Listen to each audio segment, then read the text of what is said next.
एक ऐसी हीरोइन जो प्यार नहीं बदला लेती है, जिसने दर्द को अपना वेपन बना लिया और जिसकी हर स्माइल के पीछे छुपा है एक खूनी plan. So hello K drama lovers and welcome back to my channel. So guys, आज हम बात करने वाले हैं 2025 के सबसे ज्यादा डार्क और ट्विस्टेड के ड्रामा डीआरएक्स के बारे में। एंड ये ड्रामा मैं तुम लोगों को बता दूं, एक पॉपुलर वेबटून पर बेस्ड है।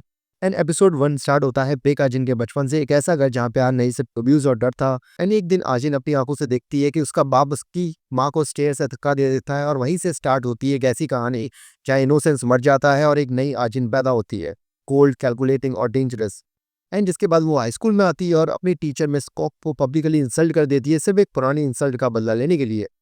और जब अपनी राइवल संगी को फंसाने के लिए फेक आइडेंटिटी किम जाए हो यूज करती है, तब समझ आता है कि आजिन के लिए हर इंसान एक चेस पीस है। एपिसोड 2 में आजिन का नाइटमेयर और भी ज्यादा डीप हो जाता है। उसके पिता एक औरत के साथ शिफ्ट हो जाते हैं जो होती है चुनसियो की माँ, और वहीं से स्टार्ट होता है एक ट्विस्टेड रिश्ता बिटवीन चुनसियो एंड आजिन। एंड एक हॉरिफाइंग सीन है जहां आजिन की स्टेप मदर उसे टॉन्ट करने की कोशिश करती है पार्टम में, बट समहाउ आजिन जिंदा बच जाती है, जिसके बाद वो उसे फ्रेम करती है विंडो से चम करके।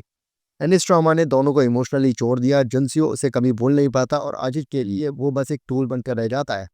मीनवाइल किम जाए हो का ट्रैक भी इमोशनल है। वो अपने पिता को बचाते हुए एक्सीडेंटली उरी का मर्डर कर देता है, और ये तीनों कैरेक्टर्स के बीच का डार्क ट्रायंगल बन जाता है।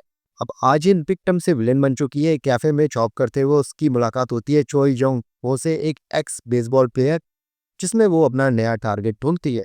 एंड इसके बाद आजिन की एक फोटो वायरल होती है, जिसके बाद वो लॉन्ग स्टार एंटरटेनमेंट कंपनी के रेडार में आ जाती है। लेकिन जब उसके पिता फिर से पैसे मांगने आते हैं, तब वो डिसाइड करती है उन्हें परमानेंटली खत्म करने का। एक ब्रिलियंट ट्विस्टेड सीन जहां आजिन अपने पिता को स्टॉकर बनाकर फ्रेम करती है और चियोंग हो के हाथों से मरवा देती।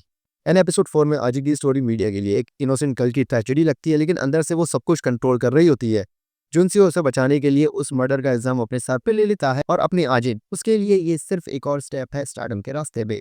लॉन्ग स्टार एंटरटेनमेंट की सीईओ मिराई उसे एक डील ऑफर करती है, फेम के बदले अपने पुराने पास्ट को भूल जाओ, और आजिन बिना सोचे समझे हाँ कर देती है। बस वहीं से एक न्यू चैप्टर स्टार्ट होता है, बेकाचिन the superstar with the blood on her hands. अब देखो, अगर मैं परफॉर्मेंस की बात करूं तो किम यो जंग ने लिटरली इस रोल को जिया है। उनके एक्सप्रेशन, काम फेस के पीछे हिडन रेज, एक अलग ही लेवल का परफॉर्मेंस है। एक सीन में वो रो रही होती है, लेकिन आंखों में सिर्फ कैलकुलेशन होती है, और वही का मैजिक है। किम योंग ताई एज जुनसियो भी स्ट्रॉन्ग है, एक ट्रेजिक लवर जिसका डिवोशन डेंजरस बन जाता है, और किम डोहुन का रोल एज चेहो एक ब्रोकन सोल का परफेक्ट एग्जाम्पल है।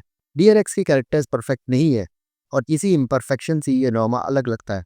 विजुअली डीआरएक्स एक ट्वीट है, हर फ्रेम में कॉन्ट्रास्ट दिखता है, चाइल्डहुड के म्यूटेड टोन्स और प्रेजेंट के glamorous but hollow visuals. There are reflections और साइलेंस, ये सब मिलके साइकोलॉजिकल डेप्थ क्रिएट करते हैं। वॉयलेंस भी आर्टिस्टिक लगता है, शॉक वैल्यू के लिए मीनिंग, शॉक वैल्यू के लिए नहीं, मीनिंग के लिए। डीरेक्स ये सवाल उठाता है कि मॉन्स्टर बॉर्न होते हैं या बनाए जाते हैं, और मेरी आजिन के लिए हर बिट्रेल एक लेसन था। उसने सीखा दुनिया एम्पैथी नहीं, पावर समझती है, और इसीलिए वो हीरोइन नहीं, एक एंटी हीरोइन है। डीआरएक्स के पहले 4 एपिसोड ने एक सॉलिड फाउंडेशन बना दी है, डार्क, इमोशनल और साइकोलॉजिकल लेयर्ड। स्टोरी स्लो नहीं लगती, क्योंकि हर सीन एक नया इमोशन ट्रिगर करता है। अगर तुम्हें revenge dramas, female centric psychological thrillers और मोरली ग्रे कैरेक्टर्स पसंद है, तो डीआरएक्स तुम्हारे लिए ही है। बाकी अगर तुमने डीआरएक्स देखी है तो मुझे कमेंट करके जरूर बताना कि तुम्हें ये ड्रामा कैसा लगा।